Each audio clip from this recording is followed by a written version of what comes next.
Senator Ludlam. Thanks, Mr Deputy President. I'll seek leave to take note of the government responses to parliamentary committee reports, specifically the NBN Select Committee interim report, and also, perhaps as a job lot to save a bit of time, two other highly relevant documents: the NBN Public Policy Process Independent Audit, reporting April 2008 to May 2010, and NBN Co Limited Corporate Governance Review dated 8 August 2014. Is leave granted? There being no objection, leave is granted. Senator Ludlam. Thanks very much, Deputy President. Look, if you followed the progress of the National Broadband Network project at all, you'll have quickly realised that the project has become the worst kind of political football. The project as we know it today was launched by Labor in April 2009, a vision that was supported at the time by the Greens and indeed the overwhelming majority of Australians. The aim is simple when you say it quickly, to deliver fast and affordable broadband to all Australians, no matter their location, and to deliver needed reforms to ensure fair competition in the telecommunications industry. I think it's fair to say that most participants in this debate have changed their views at one point or another in pursuit of this objective.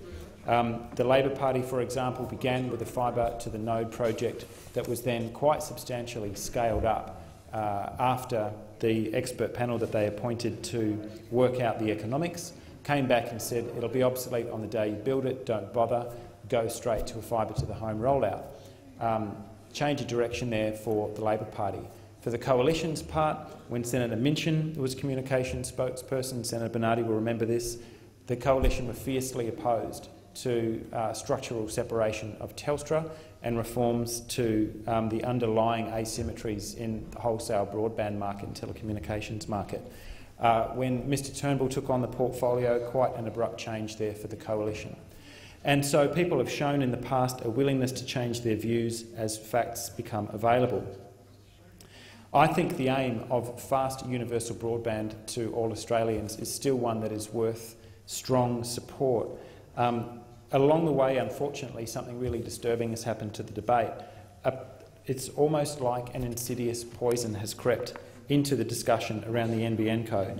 It started with a technology discussion around the particular kind of technology to bring to bear, the pros and cons of conducting cost-benefit analysis, and I'm of the view, as senators probably don't need reminding, that it's the wrong kind of instrument to bring to bear on a project such as this.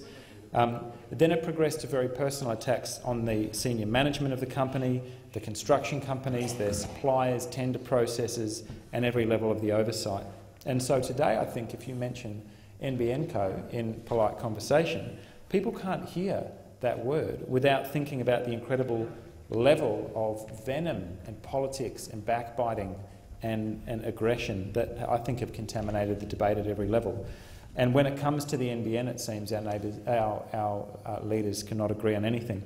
I think we're right at the precipice of doing what our forebears did, and the equivalent of rolling out different rail gauges in different states and territories, and then we get to the state lines, nothing matches up. An infrastructure decision that might have made sense in very local contexts at the time that later had enormous costs for people who had to come along afterwards and clean up the mess. So the reports that we're dealing with tonight, I think, represent some of the problems that we've fallen into with discussions around NBN and the rollout of telecommunications in Australia. One was commissioned for the sole purpose of criticising the previous Labor government's creation of the NBN. One was commissioned for the sole purpose of criticising previous management of the project. Neither of these documents serves either this parliament, the company or the general population of this country very well at all. And look, if NBN was a 12-month project or was a 2-year project, you could get away with it, the kind of thing that a government can get up in 1 or 2 terms. It matters less, I suppose, the kind of political polarisation and rapid changes of direction that occur. But NBN is not that. It is much more akin to an electricity grid or a rail network or the road network for that matter, where if you don't set down in a cross-party way standards and an agreed direction for the project, you end up shortchanging ourselves, blowing billions of dollars needlessly, frustrating the customers, i.e. the entire Australian population, and going backwards fast, and that's what I think has occurred in this instance. We know it's possible. Other countries around the world notably, notably, countries with small, large populations but condensed in a fairly small area. So I'm thinking obviously South Korea, Singapore, Japan in particular, have successfully constructed end-to-end fast fibre networks that go all the way from the exchange through the backhaul network to individual customers. It can be done. And Australia is not out on a limb in deploying this technology. It's a project that, because of that long lead time, it's going to take more than a decade to complete. We need a policy that the coalition is happy with, that the Labor Party is happy with, that crossbenchers who are responsible for oversight of these kind of things and individual votes on market reform and restructuring, for example, are happy with. It's going to be deployed in the hands, at least for the next couple of years, of a Senate that is more diverse and more active crossbench than any in modern political history. And so it makes no sense for that incredible polarisation around the development of the NBN to continue to plague what I think we could get everybody in here to agree on is a critical piece of national infrastructure. I'll speak briefly on the Senate report, the Senate inquiry, which is ongoing. It's an interim report. It's something I've been involved in since its inception, and the predecessor joint committee that was working before that. Is that we've discovered that all sides hold some truth and all sides maybe need to let go of some entrenched positions. We established, for example, that the former government's subcontracting arrangements that NBN Co put in place, effectively pyramid subcontracting, we had so many different tiers of management and middle management that the people actually laying the pipes and digging the ducts and laying the cable were getting fundamentally and profoundly ripped off, which is one of the reasons why the company struggled to get the kind of volume rollout that it needed.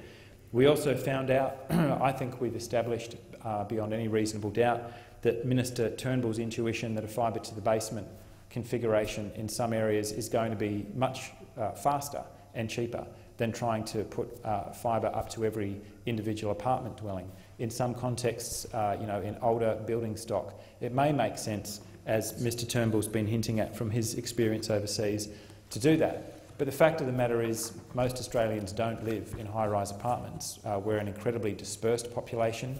We're heavily urbanised, obviously, but most Australians live in the suburbs, in detached or semi-detached dwellings that need to be served by an individual strand of something, whether it be copper or glass fibre.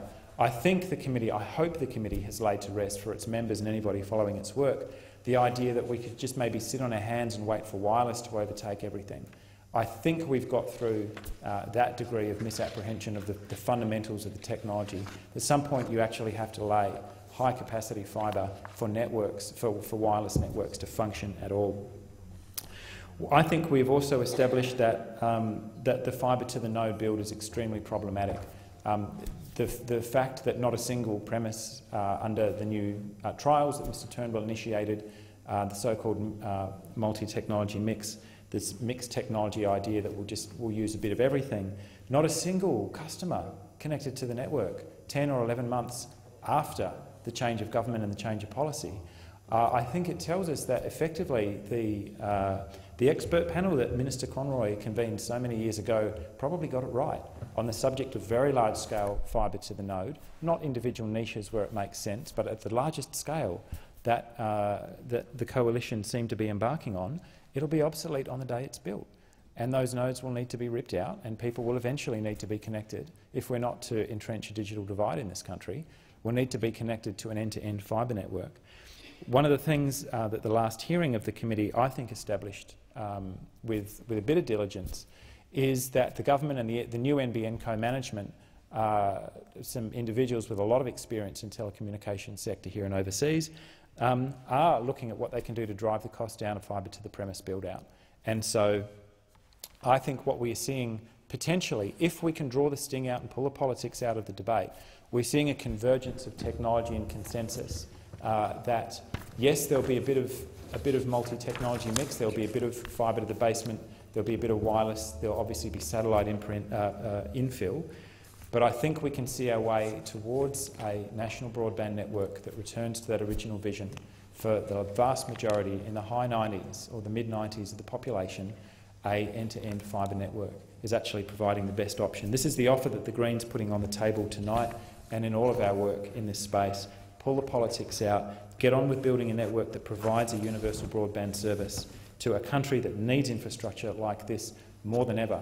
I look forward to working with the crossbenchers to pull this project out of the ditch. I look forward to working with those on the coalition side who also agree that this is a network that really needs the politics pulled out of it so that we can actually get on with the job. Are you seeking leave to continue your remarks, Senator Ludlam? I will. You've had to remind every single one of us of that, Deputy President. Is leave granted? I do. There being no objection, leave is so granted. I'll now move on. Senator Whish-Wilson.